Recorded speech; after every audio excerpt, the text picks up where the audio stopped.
Namaste. Amen and blessed be.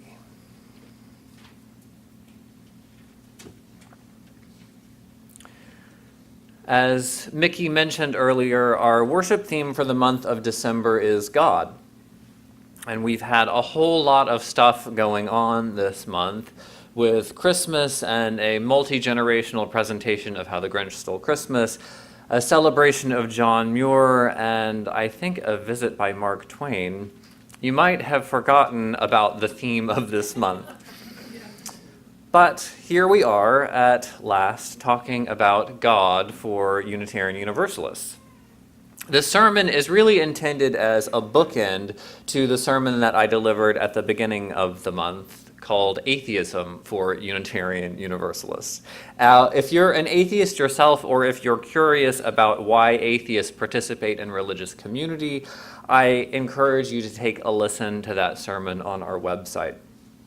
I preach the sermon because often atheists are misunderstood in our congregations, and it's important to be explicit that atheism is a valid and welcomed view here. In a similar vein, this morning, I want to talk a little about belief in God, to take a stab at explaining some of the diversity of belief in God, because theism is also a valid and welcomed view here at Tapestry. Before we dive into particular beliefs about God, I want to offer you a very old story. It's the story of how Jacob got a new name. Jacob, from the Hebrew Bible, was the son of Isaac and Rebekah, the grandson of Abraham and Sarah. So he's way, way up there in the biblical family tree. He's a pretty important figure. The whole story of Jacob begins in one of those really, really strange Bible moments. I think this is actually up there among the strangest. Jacob, for whatever reason, was God's chosen leader. So he essentially cheated his older brother out of his birthright of inheritance. Jacob dressed up as his older and much dumber brother to trick their father on his deathbed into blessing him. He pretended to be his older brother so that the father would give him the inheritance and he could be God's chosen leader. It's strange stuff, I know. But Jacob pulled off the stunt and became the leader. But eventually this cheating caught up with Jacob, and in adulthood his brother found him and came after him with 400 men. So Jacob ran. He sent his family and his flocks of sheep across the river at a river crossing at night. And then he came back to collect all of his own things, all alone. It's like a setup for a horror movie. While he was there, a mysterious being approached him. Some say it was a man, some say it was an angel, and the two of them wrestled until daybreak. When the man saw that he could not overpower Jacob, he touched the socket of his hip so that his hip was wrenched terribly. Then the man said, "Let me go, for it's daybreak." And Jacob replied, "I will not let you go unless you bless me." I will not let you go unless you bless me. The man asked him, "What's your name?" And Jacob, he answered.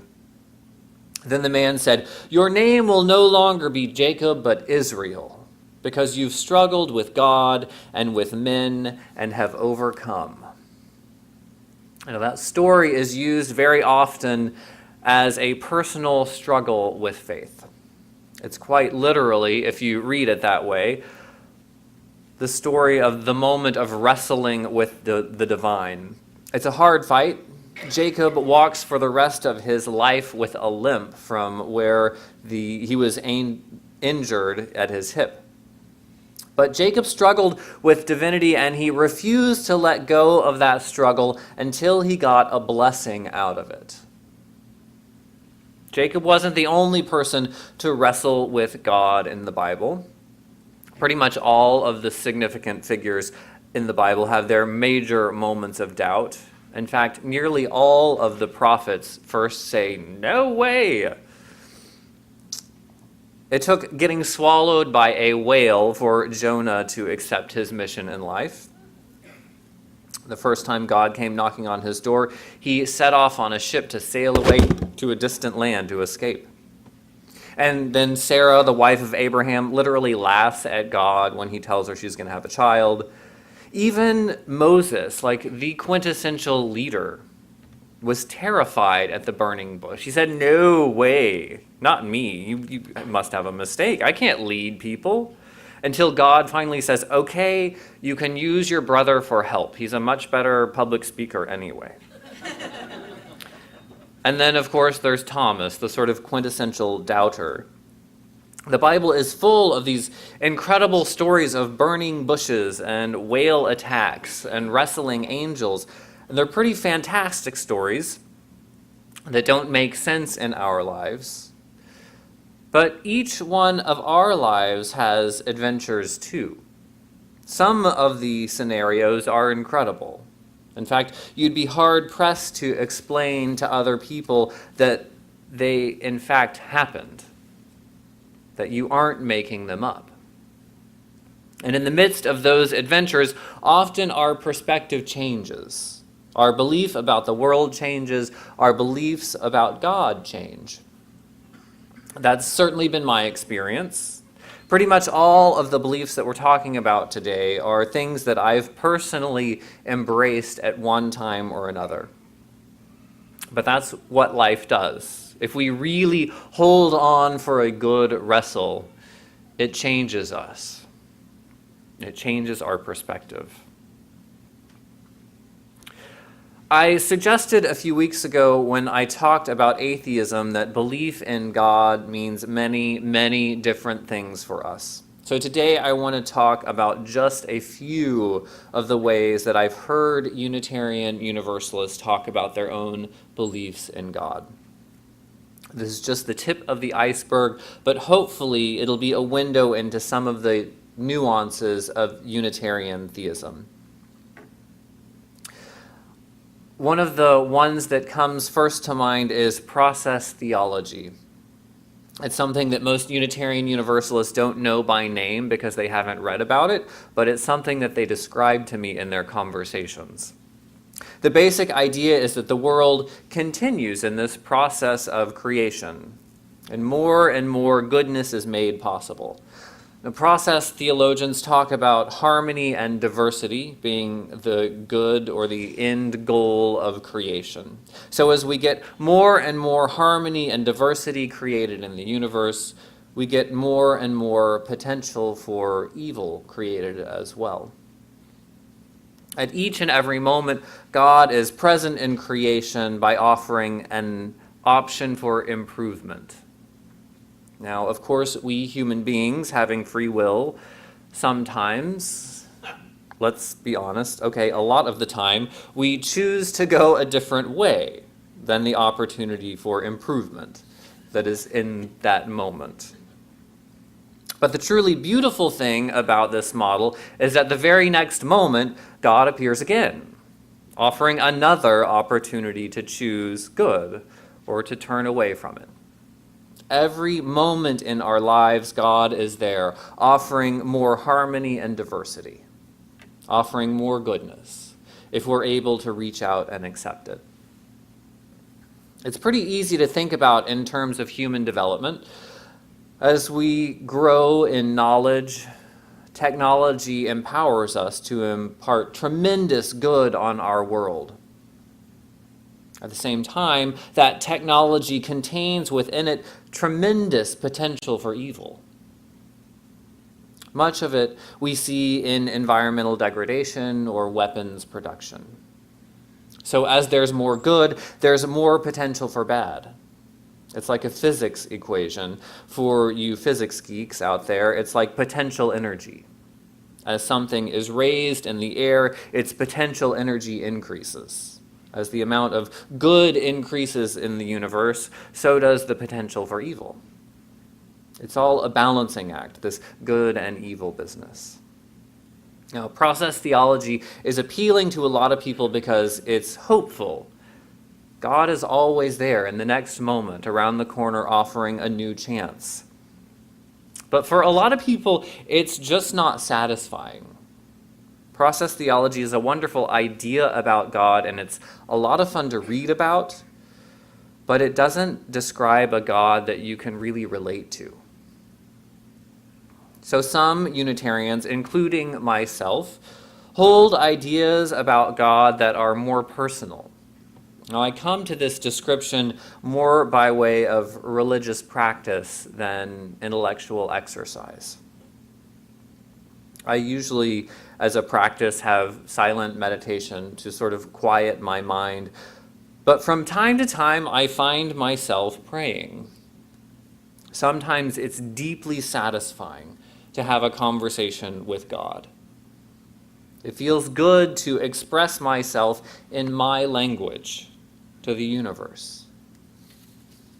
It feels good and necessary to name those things that are most important to me, to say, I'm scared, I'm worried, I love, I hope, I dream, I wonder. It's usually not a conscious choice. Sometimes I just find myself in conversation. And my analytical self used to get in the way. Even though praying felt good and right, my analytical scientific mind would say, stop that. You know there's no dude up there in the clouds listening to you. You know he, she, it, or whatever is not going to change the world in response to your concerns. Stop. You sound so silly. But with time and with age, I hope, we give up a little bit the need for consistency. I've grown very fond of Emerson's idea that a foolish consistency is the hobgoblin of little minds. It's not to say that I just go on praying anyway, even though I don't believe in that kind of God. I know that God is not a cosmic cash machine. But I also know that I'm a human being. I'm a social animal with an emotional life. And I desire to connect with the universe and the depth of being. I know that the deepest and best understanding I have for relationships is personal relationships.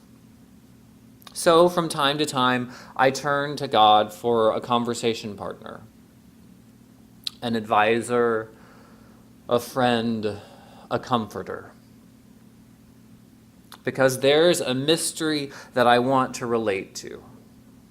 I want to have some relationship that extends beyond my simply saying, wow. And so from time to time, I and a lot of Unitarian Universalists understand God as a more personable, relatable presence in our lives. Of course, there are countless ways that you experience God. And the last one that I want to talk about today is seeing God through the natural world. Now, this happens in two different ways. As we experience awe and wonder at the natural world, a sense of reverence rises in our heart. We're humbled by the majesty of mountains, the expansive oceans and plains. We're awestruck by the beauty of sunsets and even the smallest, tiniest flower. We're amazed by the complexity of living organisms, their specialization, their bodies, their power, their ingenuity. If you pause and open your senses to it, you can't help but be gobsmacked by our world. It is amazing. And it's only reasonable to want to direct that sense of devotion and wonder towards something. So many Unitarians find a connection with a sort of creator God. I don't mean a God that created the world in 7 days and built Eve out of Adam's rib. I mean a creative force that's responsible for the world that we live in, the world that we love in. Well, there's another identity of God that's based in nature, that's more prevalent in other UU congregations, but I want to mention it. It's a vein of thought that isn't as common here, but it's probably a more accurate word would be to describe it as goddess rather than God. For a lot of Unitarians, the holy is most strongly felt in the healing power of the earth, in the fecundity of nature, in the cycle of life. It's different, a little bit different, from that sense of respect for a creator God.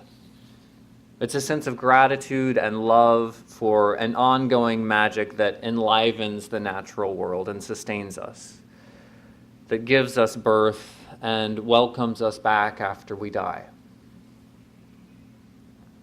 Unitarian Universalist beliefs about God are more varied than anyone can reasonably encapsulate. And to be honest, I think Christian beliefs about God are just as diverse. But whatever those beliefs are, we come to them from our life experience and serious consideration. The reason I started with that story from Jacob, and the reason it's so amazing and used so frequently, isn't because it's a good wrestling match, or because Jacob's name gets changed to Israel. The real nugget of that story is when Jacob says, "I will not let you go until you bless me." If nothing else, that's what I want you to take home from this month's focus on God. When wrestling with God, I will not let you go until you bless me. I will not let go of this struggle until I get something out of it. As Unitarian Universalists, we do doubt very well. We can deconstruct and analyze others and ourselves with great speed and great accuracy. It's a skill that we've earned. Most of us have come from other religious traditions. Most of us have made a conscious decision to step away from a religious community of our family and our upbringing. To say, no, that doesn't sound right. No, I won't say those words that I don't believe in. I can't anymore. Now, most of us have come here already consciously choosing to doubt the beliefs that were handed to us. And that's a good thing. Asking hard questions is good, and it's something that we do very well. As Unitarian Universalists, however, we're not always great at following through with the struggle to its conclusion. We ask questions long enough for the status quo to be unsettled, for our beliefs to be challenged. But our mission is deeper than that. Our role as a religious community is to hold on to those questions, to continue to wrestle until we come upon an answer, a meaning, a blessing on the other side. For some of us, that blessing looks like a deeper relationship with God. For some of us, that blessing is knowledge that life is good, that the world is good without God.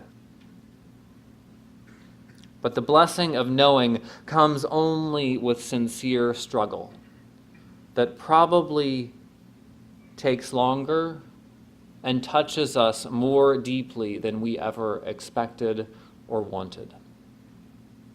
Amen.